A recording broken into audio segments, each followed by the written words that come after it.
अस्सलाम वालेकुम, welcome to my channel Hina Aslam officials.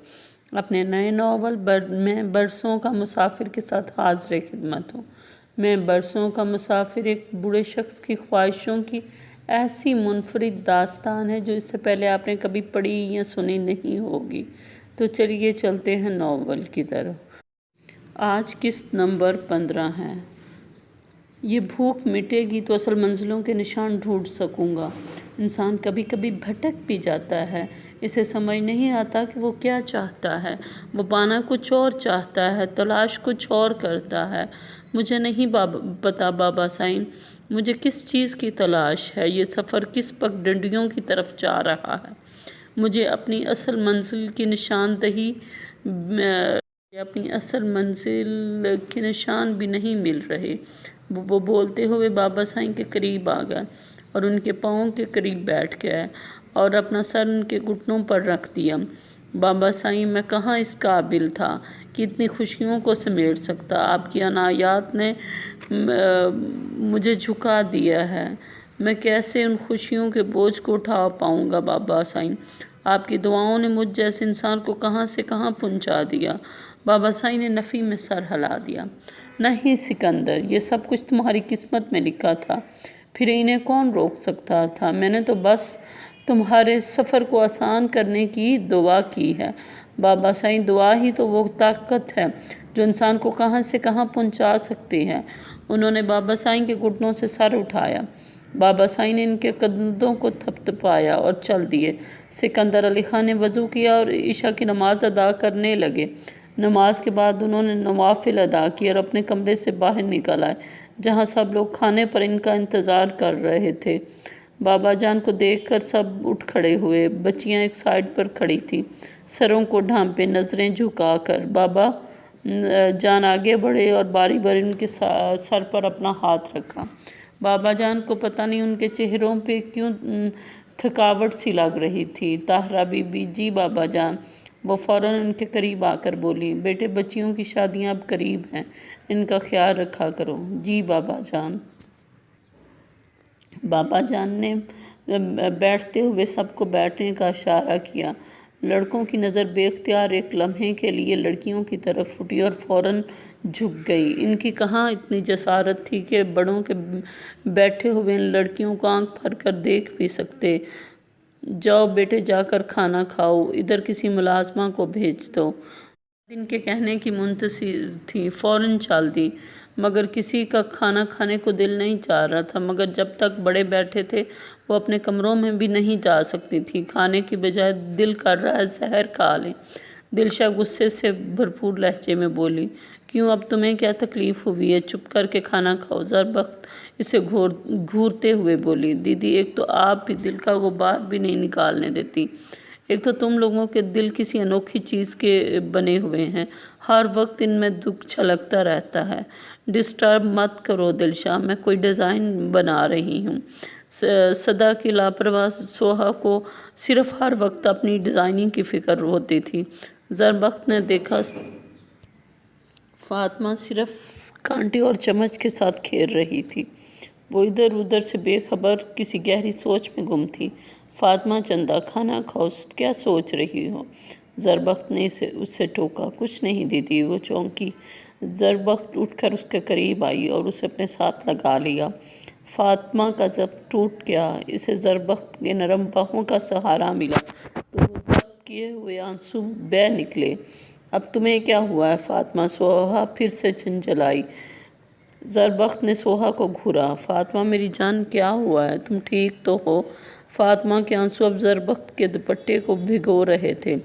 यार, इतने बड़े गुलकार से तुम्हारी शादी हो रही है, कसम से लड़कियां इनकी एक झलक देखने के लिए मरी जा रही हैं।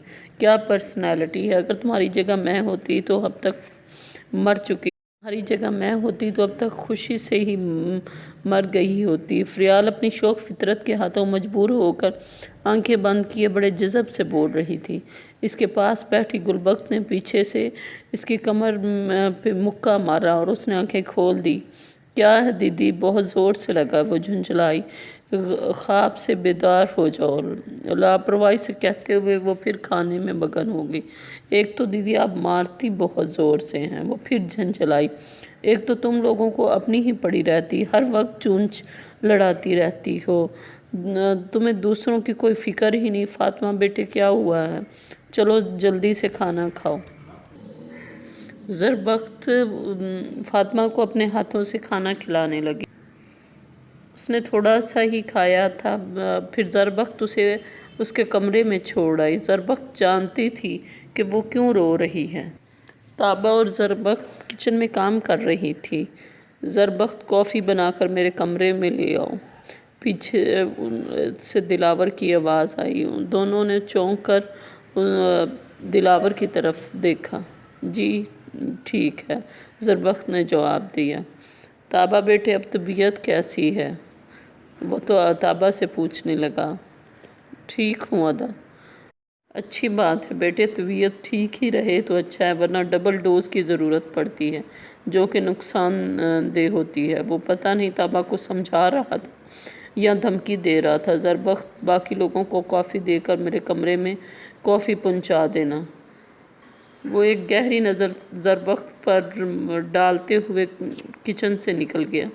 زربخت نے کافی بنائی اور طابہ سے کہا کہ وہ کافی اسے دے آئے۔ نہ دیدی میں تو ان کے کمرے میں کبھی بھی نہ جاؤں، مجھے تو ان سے بے انتہا ڈر لگتا ہے۔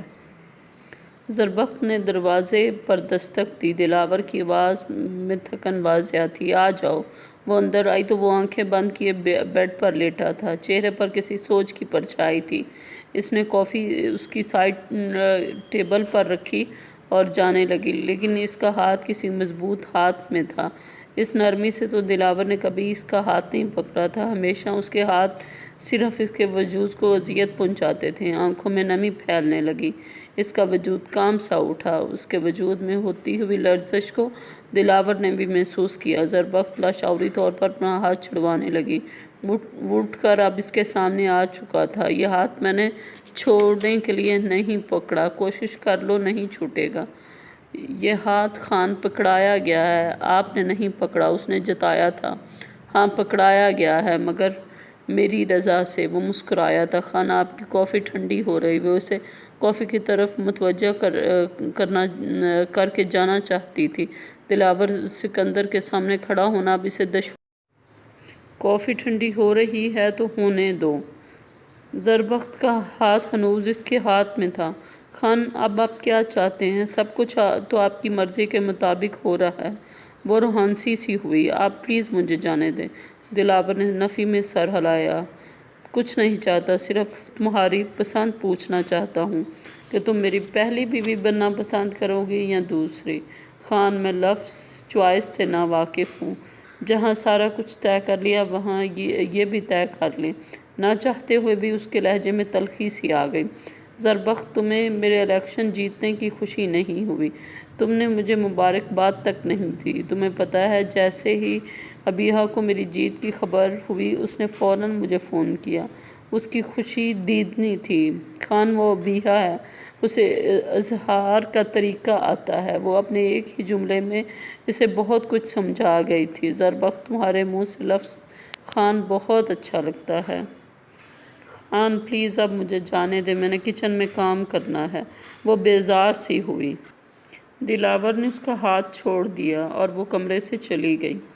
دلاور سکندر کو اس کا دکھ اپنے اندر اترتا ہوا محسوس ہوا۔ کیا کروں زربخت، کب میں تمہیں کوئی دکھ دینا چاہتا ہوں مگر میرا دل میرے اختیار میں کب ہے؟ یہ ابیہا کے معاملے میں کہاں میرے بس میں ہے؟ وہ دل میں زربخت سے مخاطب تھا۔ بیئر کے کڑوے گھونٹ بھی زربخت کے دکھ سے بے خبر کرنے میں کامیاب نہ ہو سکے۔